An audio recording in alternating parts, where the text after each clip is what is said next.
सही को ऐसा लगता है कि मेरा तुम्हारी मदद करने के पीछे मेरे इरादे कुछ और हैं, लेकिन सच कहूं तो हाँ, मेरे इरादे कुछ और ही हैं। क्या मतलब है? सम्राट के गुजर जाने के बाद मेरी जिंदगी में अब कुछ नहीं बचा विराट। मैं सम्राट के साथ अपने रिश्ते को आगे ले जाने के लिए तैयार थी। हो सकता था कि मैं और सम्राट भी माँ बाप बन जाते, लेकिन अब मेरे लिए माँ बनने का सवाल तो उठता ही नहीं है। इसीलिए मैं सही और तुम्हारे बच्चे को अपनी कोख में पाल के उसे जन्म देके एक असली औरत होने की खुशी महसूस करना चाहती हूँ, एक माँ की तरह महसूस करना चाहती हूँ। तो क्या मेरी इस ख्वाहिश की वजह से मेरी नीयत पर सवाल उठाना, मुझे नीचा दिखाना ठीक है? मैं तुम्हारा दर्द और तकलीफ समझता हूँ। प्लीज समझो, ये बच्चा सही और मेरा है। हमारा बच्चा है तो उस औरत को चुनने का हक भी हमारा ही होना चाहिए ना। तो तुम दोनों मिलकर मुझे क्यों नहीं चुन लेते? मैं जानती हूँ विराट कि जब से मैं घर आई हूँ मैंने हमेशा तुम्हें परेशानी किया है, लेकिन सम्राट के जाने के बाद अब मेरी जिंदगी का कोई मकसद नहीं रहा। अब इस परिवार में, इस दुनिया में मेरी जरूरत नहीं है किसी को। तुम दोनों अपना बच्चा मेरे कोख में पालने को तैयार हो जाते हो ना, तो मुझे भी जीने का एक मकसद मिल जाएगा। अगर तुम दोनों मुझे एक मौका दोगे तो तुम्हारे साथ साथ मेरी भी जिंदगी सवर जाएगी। मुझे भी लगेगा कि मेरा भी कोई वजूद बाकी है। मैं तुम दोनों की मदद करना चाहती हूँ, और तुम दोनों की मदद करने के साथ साथ अगर मैं अपने अरमानों को पूरा करने की सोच भी रही हूँ तो इसमें गलत क्या सोच रही हूँ? मेरी चाह में तुम्हें और सई को और तुम्हारे बच्चे को कोई नुकसान नहीं पहुंचेगा, बल्कि मैं तो तुम दोनों की आंखों के सामने ही रहूंगी। अगर तुम किसी दूसरी औरत को चुनते हो तो वो तुम्हारे घर पर तुम्हारी आंखों के सामने नहीं रहने वाली। मैं तो इसी घर में हूँ, और अगर तुम्हारा बच्चा मेरी कोख में रहेगा तो तुम दोनों ज्यादा से ज्यादा उसके साथ वक्त बिता सकते हो, उसका ख्याल रख सकते हो।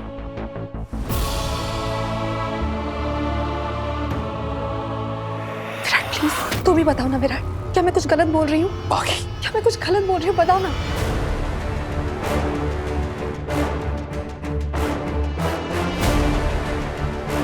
मैं मां बनने के लिए एकदम फिट हूँ विराट। बड़ी मामी ने मेरा एक बड़े डॉक्टर से चेकअप करवाया है। प्लीज विराट, प्लीज तुम सही को समझाओ ना। Good evening ma'am.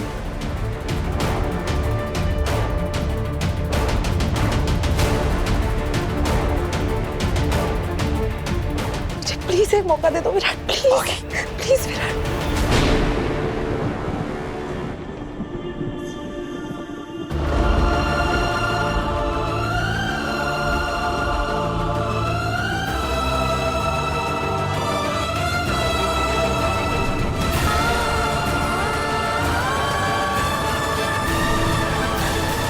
पाखी दीदी,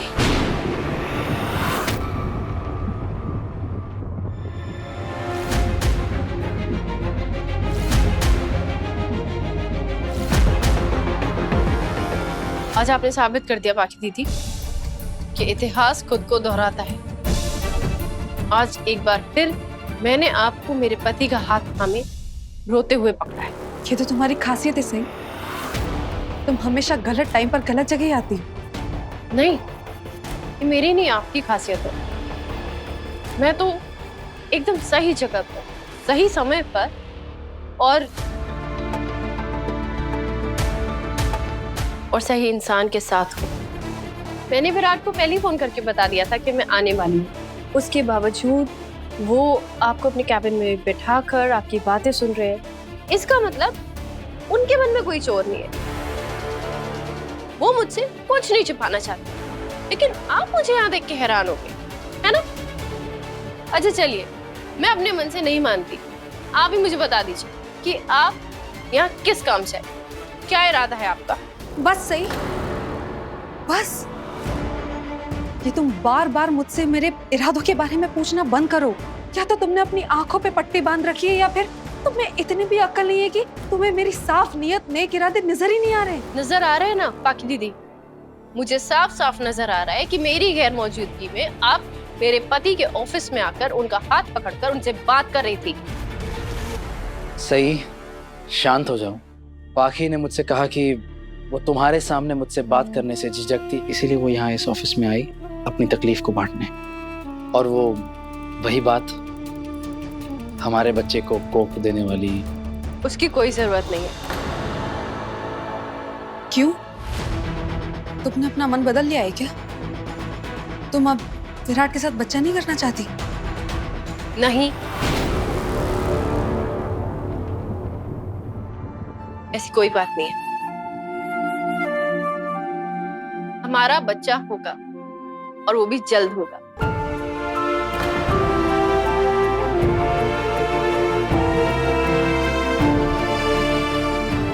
क्योंकि मुझे हमारे बच्चे के लिए एक औरत मिल गई है। वो हमारे बच्चे को अपनी कोख देने के लिए तैयार है।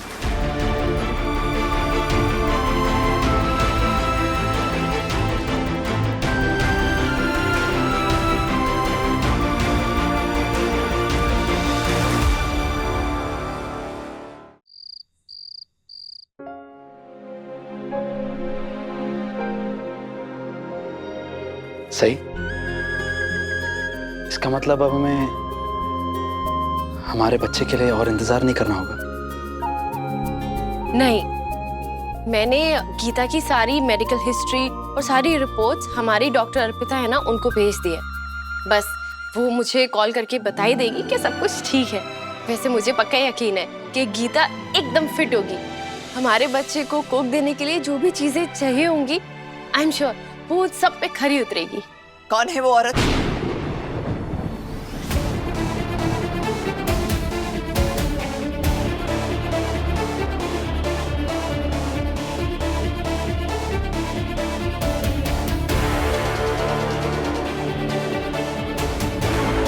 जिसे तूने इस खानदान के वारिस को जन्म देने के लिए चुना है।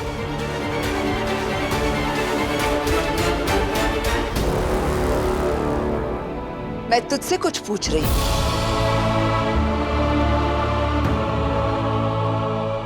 मेरे पेशेंट की वाइफ है। कब से जानती है तू उसे? बस कुछ दिन।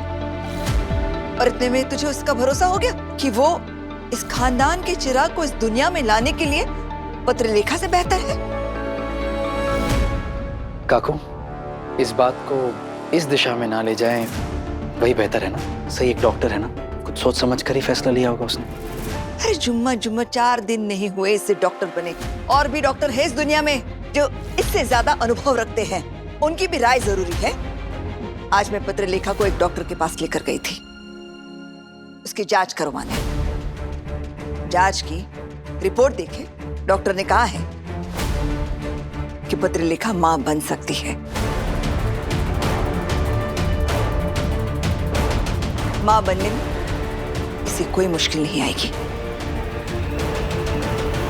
लेकिन जब मैंने मना किया था तो फिर आप आखी दीदी को जांच के लिए क्यों लेकर गई? तो इस घर की मुखिया है जो तेरी बात पत्थर की लकीर हो। क्या दिक्कत है जब पत्रलेखा मां बन सकती है? हाँ, पाखी दीदी माँ बन सकती है, लेकिन ये मेरे बच्चे को कोक नहीं दे सकती। ये कानूनी तौर से गलत होगा। डॉक्टर ने आपको बोला होगा ना, मैंने आपको समझाया था।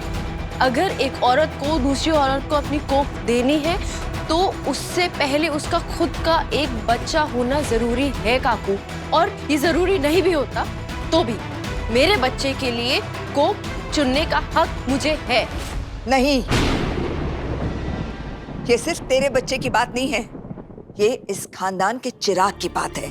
इसलिए मैं तय करूंगी कि किसकी कोख तेरे बच्चे के लिए सही है या नहीं।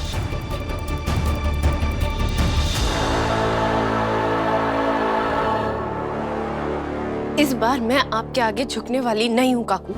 वो तो वक्त ही बताएगा। पहले मैं उस औरत से मिलना चाहती हूँ जो तेरे बच्चे के लिए कोक देने के लिए राजी हो गई है। फिर मैं तय करूंगी कि दोनों में से कौन बेहतर है, वो औरत या पत्रलेखा। किस हक से आप उससे मिलना चाहती हैं? ना बच्चे की होने वाली माँ है और ना ही डॉक्टर। सॉरी काकू, मैं आपको उस औरत से नहीं मिला सकती।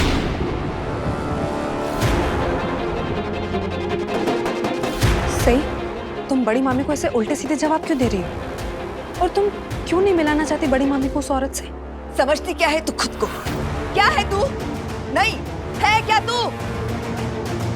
काकू शांत। काय झालं? वहिनी, आपकी आवाज नीचे तक आ रही है। सबको मेरी आवाज सुनाई दे रही है सिवाय मेरे बहू के। इसे मैंने कंधे पर क्या बिठा दिया? ये तो मेरे सर पर बैठकर नाचने लगी है। तेरी हिम्मत कैसे हुई भवानी नागेश चौहान को उल्टा जवाब देने की? वही पत्रलेखा, तुम ही बताओ ये सब क्या हो रहा है? सोनाली मामी, सही ने एक औरत ढूंढ ली है अपने बच्चे को कोख देने के लिए, और बड़ी मामी उससे मिलना चाहती है और सही ने उसे मिलाने से इनकार कर दिया। अरे क्यों इनकार कर रही है? पहले कोई मुझे ये बताएगा कि मेरे इनकार करने पर कि पाखी दीदी मेरे बच्चे को अपनी कोख नहीं देंगी, तो फिर ये डॉक्टर के पास क्यों अपनी जांच कराने गई कि मेडिकली फिट है कि नहीं? वो मेरे पति से मिलने उनके ऑफिस क्यों गई? जहां पर मैं पहुंची तो मैंने देखा कि ये उनका हाथ पकड़ी हुई थी और रो रही थी।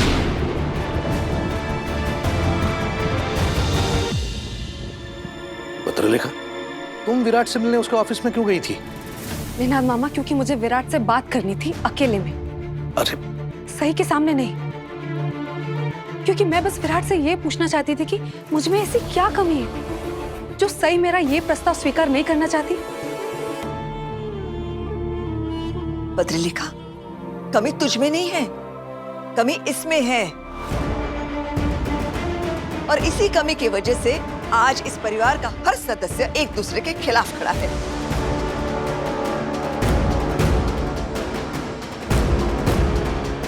तू कभी भी मेरी बात नहीं समझ सकती, क्योंकि तू कभी मां नहीं बन सकती। काकू,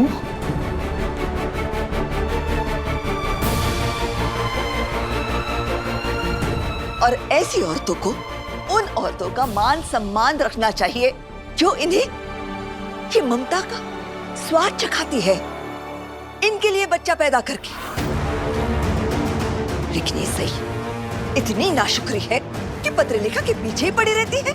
कभी कहती है ये मेडिकली योग्य नहीं है, कभी कहती है ये इसके पीठ पीछे विराट से मिलने गई। हाँ तो क्या झूठ कहा मैंने? मेरी दोनों बातें सच है। चुप! तू और तेरा सच। इस समस्या का समाधान पत्रलेखा ही है। घर की बात घर में रह जाएगी, किसी बाहर की औरत का एहसान नहीं लेना पड़ेगा हमें।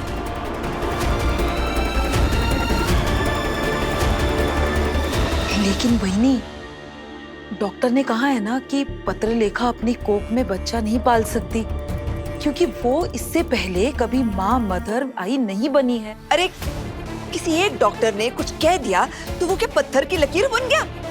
इसका भी समाधान निकल जाएगा।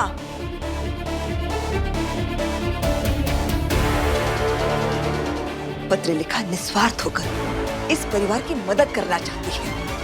अरे हमें तो उसके एहसान मानने चाहिए। वैसे मैंने तो ये भी पढ़ा है कि कई बार बच्चे की होने वाली नानी भी अपने नाती को अपनी कोख में पाल सकती है। मतलब एक नानी अपने नातिन या नाती की माँ बन सकती है? माँ नहीं बन सकती ताई, सिर्फ कोख देती है। और ये बात मैं आप सबको समझा दूं कि कोख देने वाली औरत उस बच्चे की माँ नहीं होती। वैसे करिश्मा की बात भी गलत नहीं है। अक्सर ऐसे सिचुएशंस में फैमिली में से कोई आगे आता है मदद करने के लिए। पत्रलेखा भी यही कर रही है। वो इस परिवार की सदस्य है और वो विराट और सई की मदद करना चाहती है। लेकिन ये क्या जाने परिवार क्या होता है? ये तो अनाथ है ना।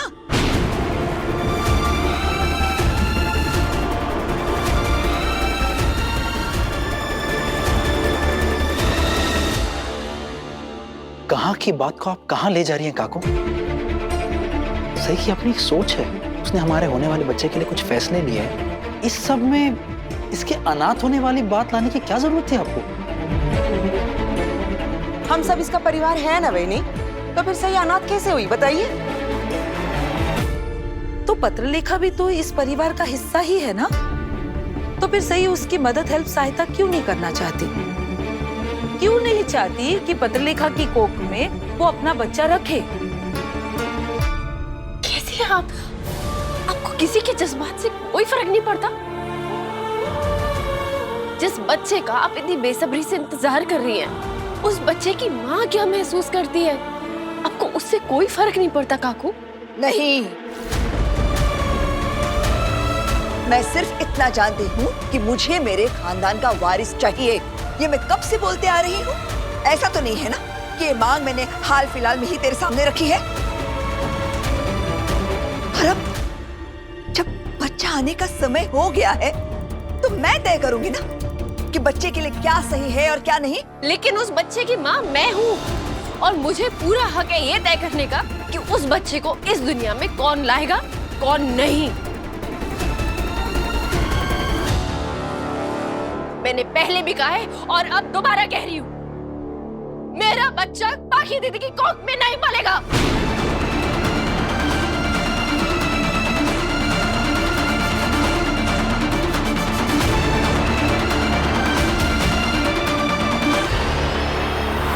विराट, तूने तो दोनों पक्ष की बात सुनी है। तू भी तो पिता बनने वाला है, तू क्यों नहीं बोलता कुछ?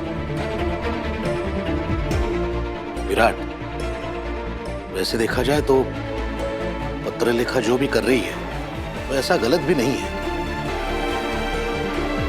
हाँ, लेकिन होने वाले बच्चे के माँ बाप तुम दोनों हो, तो डिसीजन तुम्हारा ही होना चाहिए। तो मेरा भी वही फैसला है जो सही का है।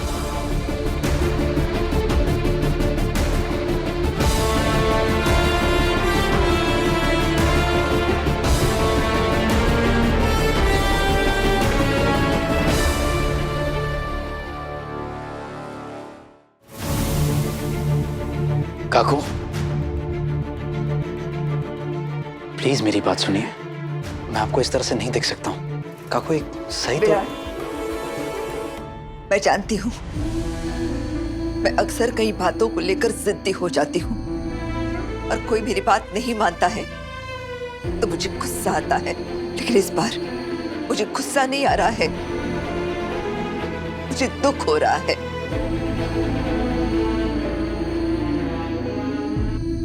विराट, मैं तुझे जानती हूँ, बचपन से देखते आई हूँ।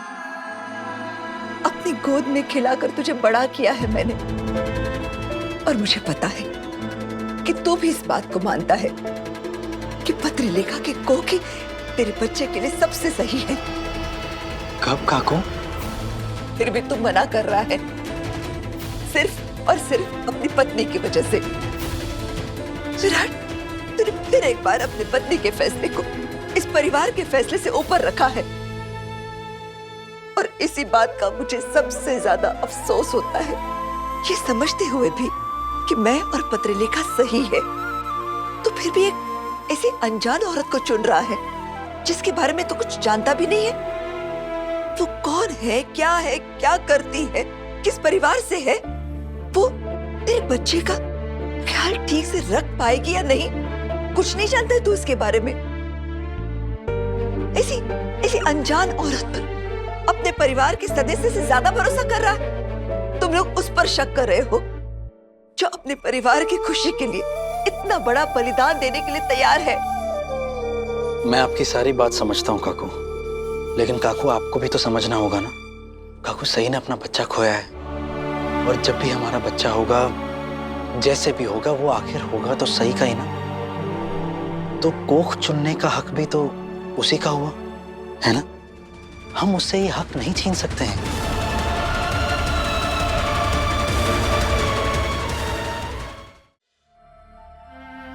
किसी को हक देने का मतलब ये नहीं होता कि उसके गलत फैसले पर हम कोई सवाल न उठा पाए। मुझे इसी बात की तकलीफ हो रही है विराट कि तू सिर्फ सही के बारे में सोच रहा है इस परिवार के बारे में नहीं सोच रहा है कि सही क्या है। परिवार एक मुट्ठी की तरह होता है, मुट्ठी बंद तो सारी उंगलियां एक साथ, और मुट्ठी खुली तो सब अलग अलग। हमारा परिवार भी एक मुट्ठी की तरह है और तू उसका अंगूठा है।